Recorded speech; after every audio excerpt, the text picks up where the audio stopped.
اللہ اللہ اللہ اللہ۔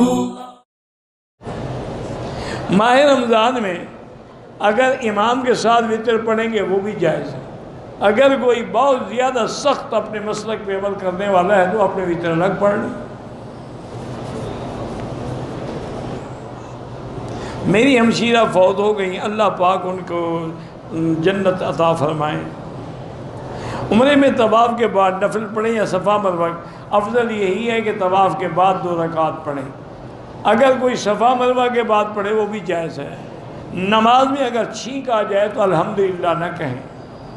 میرے بھائی کو غسل کے دوران وسوسے آتے ہیں، ڈاکٹروں سے عاملوں سے بہت علاج کروایا ہے تو فائدہ نہیں ہو، باہر آنے تو کوئی فکر نہیں بھائی، اس کے بس میں نہیں ہے، اس کو کہتے ہیں وسواس قہری۔ تم نے پتہ نہیں کون سے ڈاکٹروں سے علاج کیا، اس کا علاج ہوتا ہے سائیکاٹرسٹ کے پاس، عام ڈاکٹر کے پاس نہیں ہوتا۔ سائیکاٹرسٹ کے پاس لے جاؤ، انشاءاللہ 1 گولی دے گا، 2 دن میں ٹھیک ہو جائے۔ حمام والے نے حلق کرنے سے پہلے میرے ایک ساتھی کی شیو کر دی، حلق بھی اس کے بعد کیا، دم پڑ گئی، ایک دم اور ایک گناہ۔ احرام میں پہلے داڑھی منڈوائی، اس کا کام تھا روک دیتا، اب شرم کرو، میں احرام میں ہوں۔ تو اسی طرح میں نے عرض کیا نا کہ اللہ نے رحمت کا ایک دریا بہا دیا ہے۔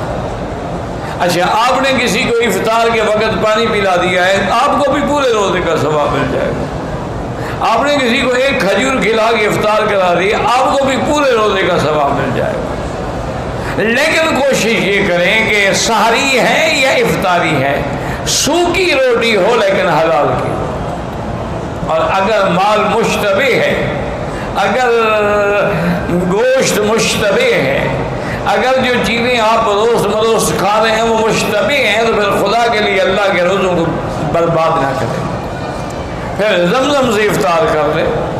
اچھا، بعض جاہل لوگوں نے یہ بھی بنایا ہوا ہے کہ جی نمک سے افطار کرتے ہیں، یہ بالکل جاہلوں کی بات ہے، کسی پتہ نہیں ہندو نے گھڑی ہے یا مسلمان نے گھڑی ہے۔ اسی طرح سنت یہ ہے، یاد رکھو کہ افطار کے وقت تازہ کھجور ہو جو ابھی ابھی اتری ہے۔ اس لیے آپ دیکھیں نا، یہ عرب لوگ جو ہیں ماشاءاللہ، اللہ نے ان کو توفیق دی ہے، یہ سارا سال کھجوریں کولڈ سٹوریج میں تازہ رکھتے ہیں، رمضان آئے گا تو پھر نکالیں گے۔ وہ ایسے ہوگا کہ ابھی ابھی کھجور اتری ہے درخت سے، خاص طور پہ روتانا جو ہے وہ خراب ہی نہیں ہوتی، 2 سال بھی رکھی ہے۔ تو سب سے افضل یہ ہے کہ رطب، حضور نے فرمایا تازہ کھجور پہ افطار کرو۔ اور یہ بھی ہے کہ کھجور کھاؤ تو یا 1 دانہ کھاؤ یا 3 کھاؤ یا 7 کھاؤ، یعنی اس کا عدد جو ہے جتنا وطر ہوگا اتنا زیادہ وہ فائدہ ہوگا۔ اور حضور نے فرمایا کہ اگر آپ کو تازہ کھجور نہ ملے تو پھر سوکھا صحیح، پرانی کھجور صحیح، پچھلے سال والی صحیح، وہ اس سے افطار کریں۔ اور فرمایا کہ اگر وہ بھی نہ ملے تو پھر پانی سے افطار کریں۔ یعنی حضور صلی اللہ علیہ وسلم کو افطار کرنا جو ہے وہ میٹھی چیز پسند ہے، کہ جب بھی افطار کریں تو میٹھی چیز سے افطار کریں یا پانی سے افطار کریں۔ یہ جو ہمارے انڈو پاک نے اللہ عالم کہاں سے سیکھا ہے کہ افطار کے خاص طور پہ رمضان میں سموسے خریدنے کے لیے لینے لگتی ہیں، نعوذ باللہ، سموسے ہیں اور پکوڑے ہیں اور کرارے ہیں اور چٹخارے ہیں۔ یہ پتہ نہیں ہندوؤں نے ان کو سکھایا ہے، سکھوں نے سکھایا ہے، کس نے سکھایا ہے؟ اس کا اسلام سے کیا تعلق ہے؟ حضور پاک نے کبھی پکوڑے کھائے ہیں رمضان میں؟ انا للہ و انا الیہ راجعون۔ حضور صلی اللہ علیہ وسلم نے رمضان المبارک میں کبھی افطار کے وقت سموسہ کھایا ہے؟ تم کیسے عاشق رسول ہو کہ جی میری جان قربان لیکن سموسہ نہیں چھوڑ سکتا؟ میری جان تو قربان ہے لیکن جناب آج کل پکوڑے بڑے مرچ والے بنے ہوئے ہیں اور آلو والے بنے ہوئے ہیں اور کچالو والے بنے ہوئے ہیں اور شلگم والے بنے ہوئے ہیں اور مولی والے بنے ہوئے۔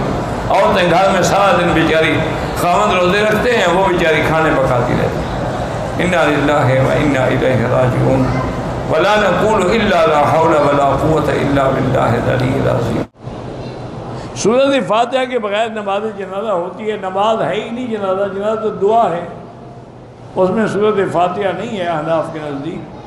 پہلی رکعت میں ثنا ہے، دوسرے میں درود ہے اور تیسرے میں تک دعا ہے.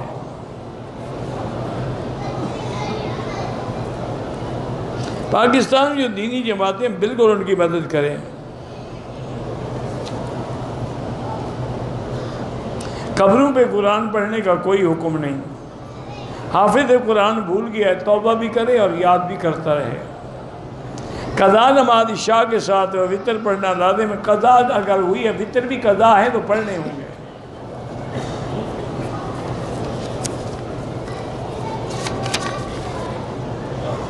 عمرہ مکمل کیا، مدینے چلے گئے. مدینے سے فلائٹ ہے جو راستہ جدہ لندن جائے گی. جدہ تو میقات بنتا ہے، کوئی میقات نہیں ہے جدہ. آپ کو کس نے کہا ہے جدہ میقات ہے؟ طواف کیا، صفا مروہ مکمل کیا، احرام کھول دیا، اگلے دن بال کٹوائے. اگر کپڑے پہن لیے تھے ایک دن تو دم پڑ گئی.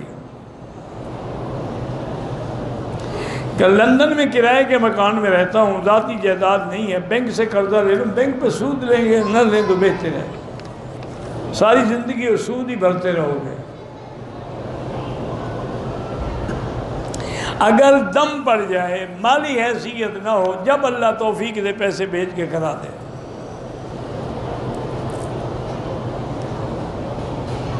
نماز چھوٹے پیشاب کے قطرے اگر آپ آتے ہیں تو مثلاً آپ مغرب کی نماز کا وضو کریں گے، وضو کر لیں، اطمینان کر لیں، نیچے انڈر ویئر رکھ لیں. وہی وضو عشاء تک کافی ہے، چاہے اندر قطرے گرتے ہیں. جب عشاء کا وقت ہے پھر وضو کریں، اس کو دھو ڈالیں.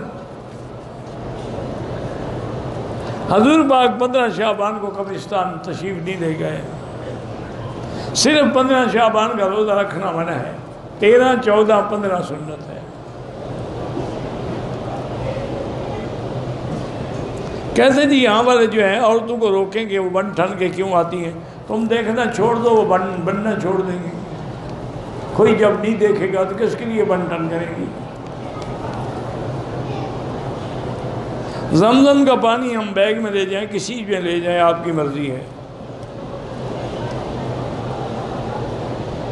نہیں، جب آپ نے فجر کی نماز کا وضو کیا ہے تو اس کا جب تک وقت ہے وضو رہے گا. عشاء کے لیے پھر آپ کو کرنا ہوگا.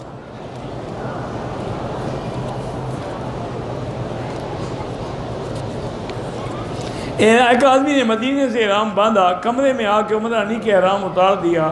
جیرانہ سے عمرہ کر لے لیکن دم بھی دینی ہے مکے میں. مذاق ہے کہ جب چاہو عمرہ باندھ لو، جب چاہو کھول دو.